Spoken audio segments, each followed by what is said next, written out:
Let me tell you something about silence. Most people think silence is weakness. They think when you don't clap back, when you don't fire off a response, when you just smile, it means you have nothing, no ammunition, no leverage, no spine. But here's what nobody tells you. Silence is the most expensive currency in the room. And I had been saving mine for a very long time. This is the story of how one man's arrogance walked him straight into the most important interview of his life. And he didn't even know he was being watched. Welcome back to Dad's True Revenge. Grab your snacks, get comfortable, and remember, the people in these stories had every chance to behave themselves. They just chose wrong. Drop a comment and be sure to subscribe. You're going to love it here. It started on a Saturday. Vivian Alcott throws a garden party every year at her Connecticut estate. And if you've ever been invited, you already know. You don't say no to Vivian. The woman has a gift list that reads like a Forbes index, and a guest list that would make your knees buckle. Politicians, CEOs, old money, new money, and people like me, people who move quietly between both worlds without making a sound. I pulled up in my truck. Now, before you start forming a picture in your head, let me paint it properly. My truck is a 2003 Ford F-150, faded navy blue. One side mirror held together with electrical tape, a crack running diagonally across the lower left corner of the windshield that I kept telling Laura I'd fix and never did. The engine knocked twice before it shut off like it was clearing its throat before entering a fancy room. Blake. Her voice carried that specific tone, the one she reserved for moments when she thought I was about to do something that required her silent intervention. What? I said, completely innocent.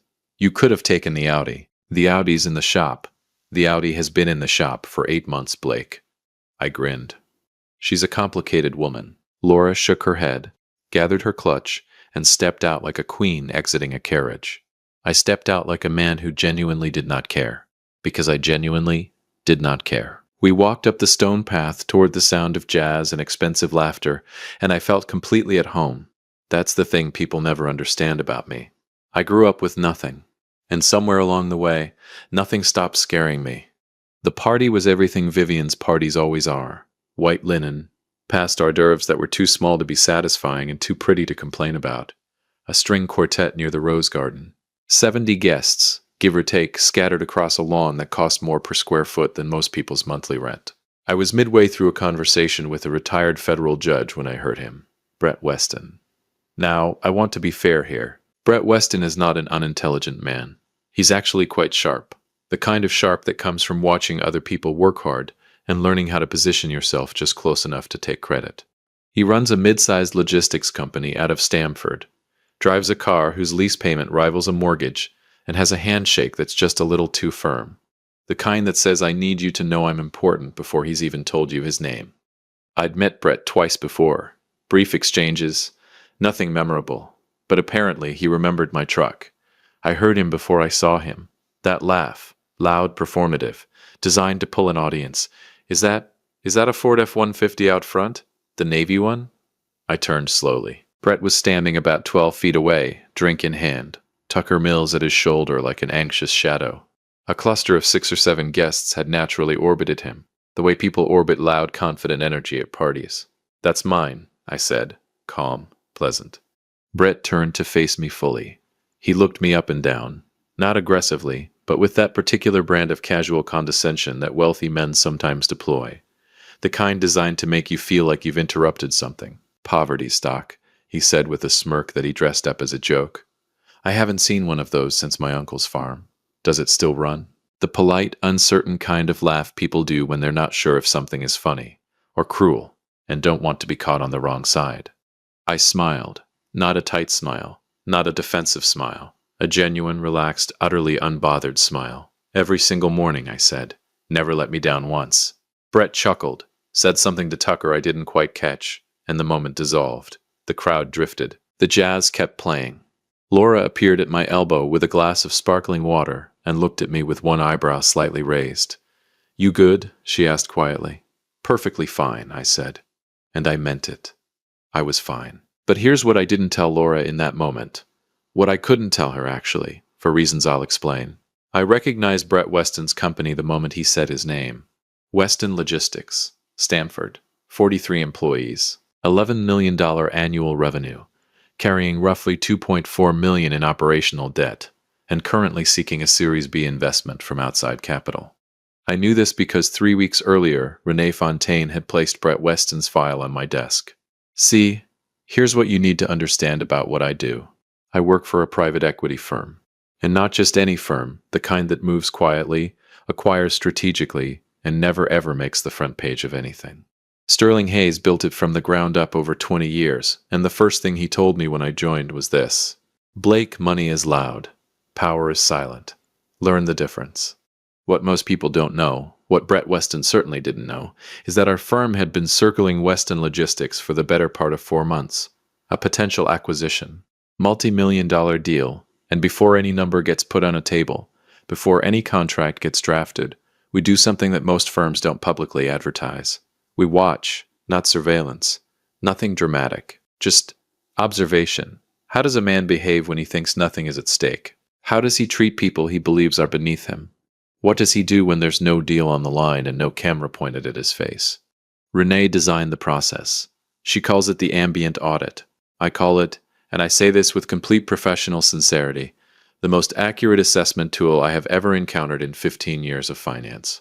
Vivian Alcott is a close personal friend of Sterling's. The party was not a coincidence. The 70 guests were not random. And Brett Weston's invitation had been very, very deliberate. I drove home that night with the windows down, the engine knocking its familiar rhythm, Laura's hand resting on my arm, as the Connecticut roads blurred dark and quiet around us. He was rude, Laura said finally. He was honest, I said. That's more useful. She looked at me. You have that look. What look? The one where you already know something the other person doesn't. I kept my eyes on the road. I kept my smile to myself. Because in exactly 72 hours, Brett Weston was going to walk into our boardroom for what he believed was the most important meeting of his career. And he had absolutely no idea that it had already begun. If you've made it this far, do us one quick favor. Subscribe. A lot of people watch without ever doing it, but it costs you nothing and means everything to us. Thank you, genuinely. Let me tell you something about preparation. Most people prepare for the meeting they're walking into. They polish their shoes, they rehearse their numbers, they practice their handshake in the bathroom mirror and tell themselves tonight is the night everything changes. But the truly dangerous ones? They prepare for the meeting that already happened 3 days ago. I was already prepared. Monday morning arrived the way all consequential Mondays do, quietly, without announcement, like it had nothing to prove. I was at my desk by 7:15. Black coffee. No sugar. A legal pad with 3 columns of notes I'd been building since Saturday night. Renee had slid a fresh copy of Brett's file under my door, sometime before I arrived. She has a habit of doing that, appearing and disappearing like a ghost with a briefcase. And I'd spent the first 40 minutes of my morning reading it again. Not because I needed to. Because I wanted every number, every liability, every crack in the foundation of Weston Logistics living at the front of my mind when Brett Weston walked through that door. Sterling appeared in my doorway at 8 sharp, coffee in hand, reading glasses pushed up on his forehead. He confirmed, Sterling said. I know, I said. Sterling studied me for a moment with those sharp, unhurried eyes of his. 20 years in private equity had given the man a face that revealed absolutely nothing and absorbed absolutely everything. Renee told me about Saturday, he said. I looked up. Poverty stock, Sterling said, and the corner of his mouth moved. Barely, just barely, in what I had learned over 4 years to recognize as his version of a laugh. It's a good truck, I said. How'd you handle it? I smiled. Sterling nodded slowly, the way a man nods when an answer confirms exactly what he already believed. Good, he said. Then he straightened, pushed off the doorframe, and was gone. That was Sterling Hayes in his entirety. Economy of words. Maximum weight. At 9:45, Renee knocked twice and leaned into my office. Now, I want to take a moment here because if I don't describe Renee Fontaine properly, you won't fully appreciate what she brings to this story. Renee is the kind of woman who can walk into a room, say 4 words, and rearrange the entire power structure without anyone noticing it happened. She's been with the firm 11 years. She designed the ambient audit process herself after watching 3 acquisitions go sideways. Because the target's leadership turned out to be one kind of person in a boardroom and a completely different kind of person everywhere else. She takes it personally when people fail the audit. She took Saturday personally. He's downstairs, she said. Early? I asked. 8 minutes. She paused. He brought Tucker. I set my pen down. We didn't invite Tucker. No, Renee said. We did not. We looked at each other for a moment. Interesting, I said. Very, she said. And she was gone. I want to stop here and ask you something. Have you ever watched someone walk into a trap they built themselves? Not a trap you set.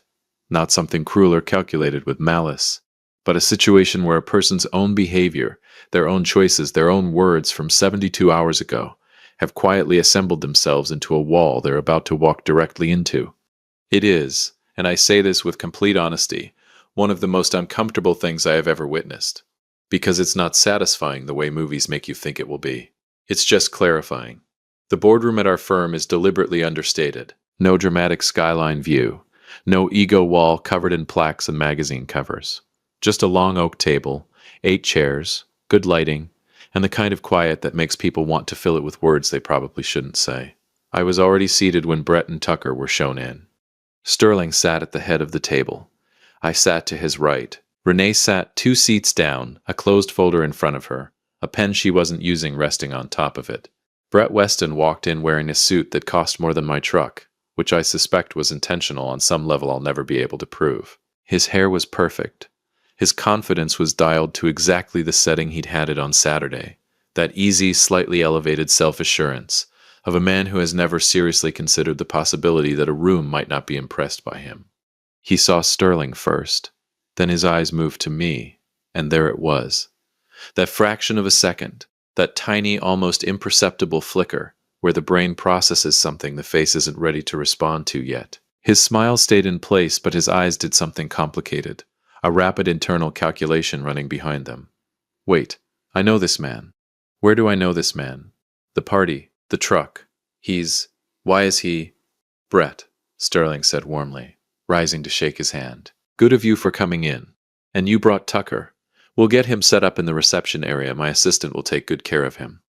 That last part was delivered so smoothly, so graciously, that it took Tucker a full 3 seconds to understand he was being asked to leave the room. To his credit, he recovered with a nod and followed Sterling's assistant out without protest. Brett watched him go. Then he turned back to the table, and I watched him make a decision. The decision to pretend, to recalibrate, to act as though Saturday had either not happened or did not matter. He was good at it, I'll give him that. He sat down across from me, extended his hand with that too firm grip, and smiled like we were meeting for the first time. Blake, is it? He said. Blake Harrington, I said pleasantly. Good to see you again, Brett. Again. I let that word sit there on the table between us like a chess piece. His smile didn't waver, but something behind his eyes did. Sterling opened the meeting with the precision of a man who has done this 1,000 times. Broad strokes first.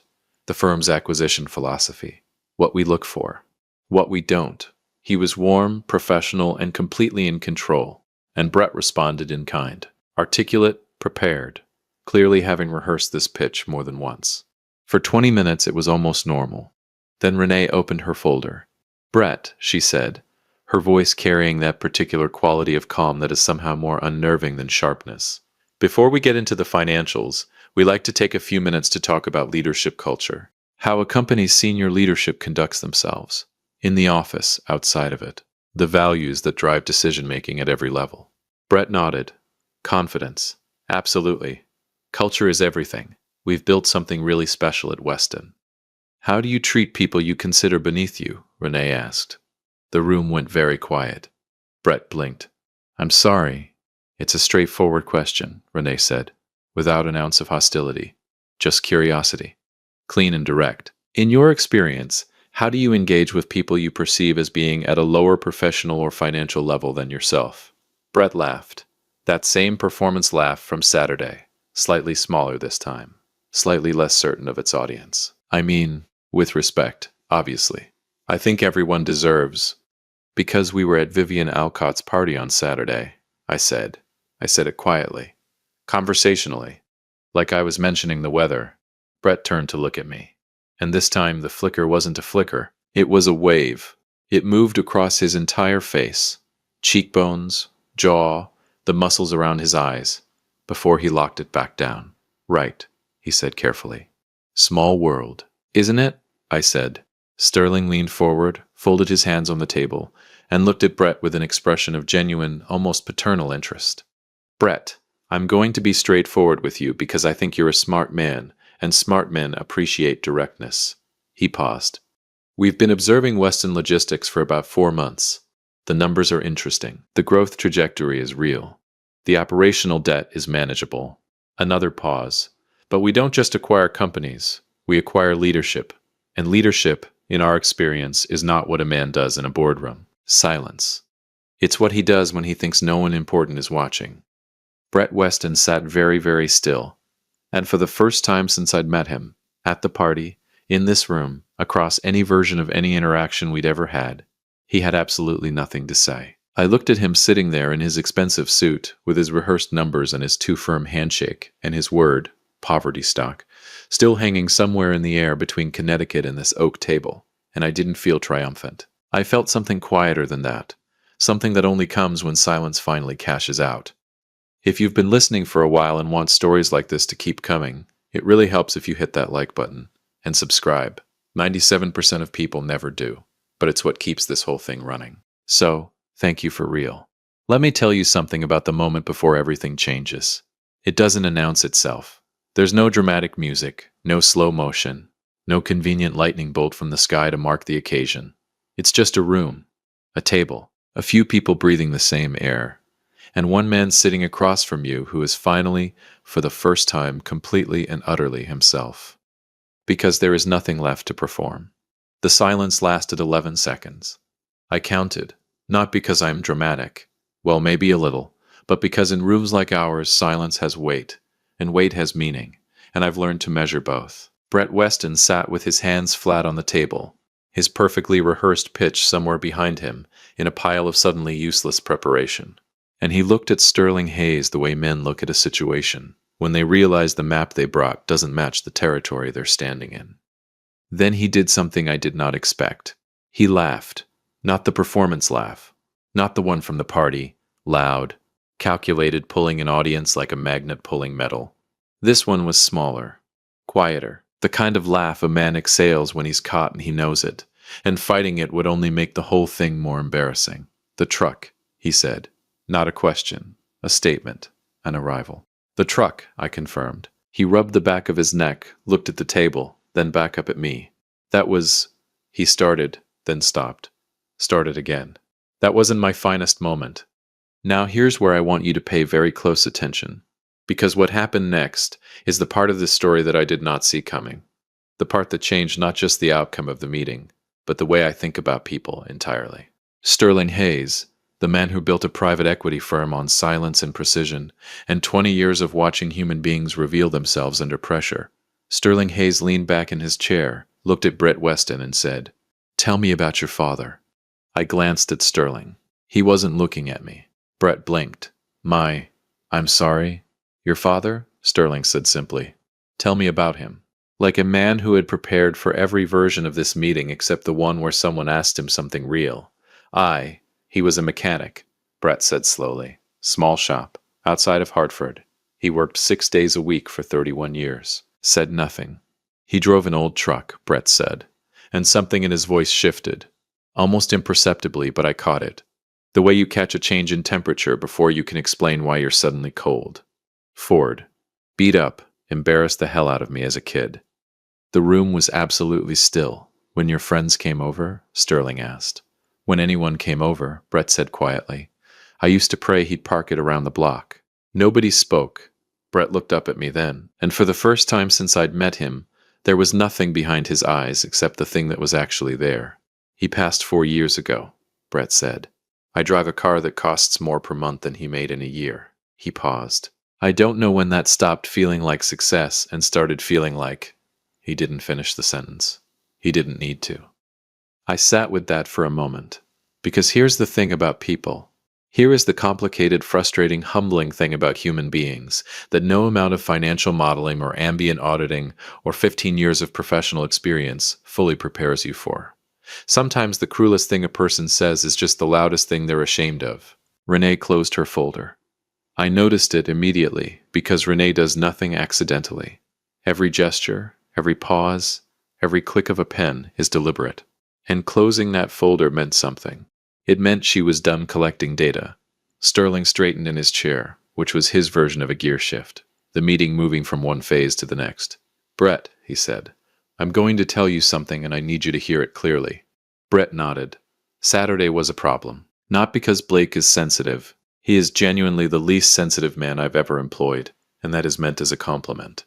Sterling glanced at me briefly, and I appreciated the accuracy. But because how a man treats people he thinks don't matter tells us everything about how he'll treat people when the stakes are real. Employees, partners, vendors, people inside your organization who will never sit at this table but whose work holds the whole thing up. Brett absorbed this without defense, which itself was information. "You have a good company," Sterling continued. "The bones are solid, the growth is real, but a company is only ever as good as the culture at the top, and culture starts with one thing: character." Brett nodded slowly. The expensive suit suddenly looked less like armor and more like clothes. "So here's where we are," Sterling said. "We're not making a decision today." Brett looked up. "We're going to take 30 days. During that time, Renee is going to have 3 conversations with your senior leadership team. Separately, informally, nothing alarming. Blake is going to visit your Stamford office twice, unscheduled. And at the end of 30 days, we'll sit back down. And if," Brett started, "and if what we find matches what I'm choosing to believe about you based on the last 4 minutes," Sterling said, "then we'll talk numbers." The meeting ended 20 minutes later. Sterling walked Brett to the elevator himself. Another deliberate move, his way of saying this isn't over, it's just beginning. And I stayed at the table with Renee, the two of us in the particular quiet that follows a room that's held a lot of tension. Renee picked up her pen, uncapped it, recapped it. "That was not the ending I designed," she said. "No," I agreed. "I had a full termination sequence prepared. 3 slides. I know." I saw the folder. "Sterling," I said, "wrote a different script halfway through and didn't tell either of us." Renee considered this. "The father, the truck." She paused. "Did you know?" Then, almost to herself, "People are exhausting." "Yeah," I said. "They really are." I left the office at 6:15. My truck was in the parking structure on level 2, exactly where I'd left it. Faded navy, electrical tape on the mirror, that diagonal crack in the windshield that I kept telling Laura I'd fix. I sat in it for a moment before starting the engine. I thought about Brett's father, a mechanic outside Hartford, 6 days a week, 31 years, an old Ford truck that his son used to pray would park around the block. I thought about my own father, a man who worked nights at a shipping facility in Ohio, who drove a rusted Chevy that wheezed at intersections, who told me once, when I was 9 years old and embarrassed to be dropped off at school in it, "Blake, the truck gets you there. That's the whole job. Don't confuse the vehicle with the destination." I never forgot that. I think maybe Brett Weston forgot it somewhere along the way. And I think Saturday, at Vivian Alcott's garden party, standing in front of 70 guests with a drink in his hand and a performance to maintain, some part of him remembered. I called Laura on the drive home. She picked up on the second ring the way she always does, like she was already nearby. "How'd it go?" she asked. "Complicated," I said. "Good complicated or bad complicated." I thought about Brett's face when he said he passed 4 years ago. I thought about Sterling going off script. I thought about Renee closing her folder. "Human complicated," I said. Laura was quiet for a moment. Then, "Are you okay?" "Yeah," I said. "I'm good." "Did you get him?" I smiled. "Sterling's giving him 30 days. So that's a maybe." "That's a maybe," I agreed. Another pause. Then Laura said, "Blake, you took the truck to a meeting where you were evaluating a man who insulted your truck." "I did. That is either the most petty thing you've ever done or the most brilliant." "Laura," I said, completely seriously, "those two things are not mutually exclusive." And I drove home through the Connecticut evening with the windows down and the engine knocking its familiar rhythm and that crack still running diagonally across the lower left of my windshield. I never did fix it. 30 days later, we sat back down with Brett Weston. Renee's conversations with his leadership team revealed a man his employees described as demanding but fair, occasionally difficult, occasionally surprising, the kind of boss who remembered birthdays and forgot to say thank you and sometimes did both on the same day. Human, in other words, The numbers worked. The terms were agreed.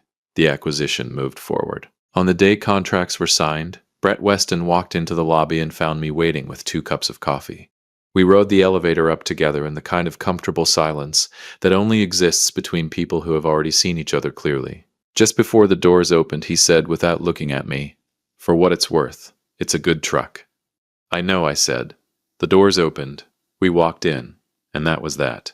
Here's what I want you to take from this story. Not the acquisition, not the boardroom, not the satisfaction of a man being held accountable by his own words. I want you to take the truck, because the truck was never about poverty. It was never about status or success or what you drive versus what you're worth. The truck was about what a man reveals when he thinks the stakes are low, when he thinks nobody important is watching, when he thinks the room he's standing in doesn't count. Every room counts. Every person counts. And silence, real, patient, deliberate silence, is never the absence of power. It is power. Waiting for the right moment to speak. If you like this story, join our community by hitting that like button and subscribing for more real, raw, and family-centered stories. And as always, thank you for being a part of this sphere.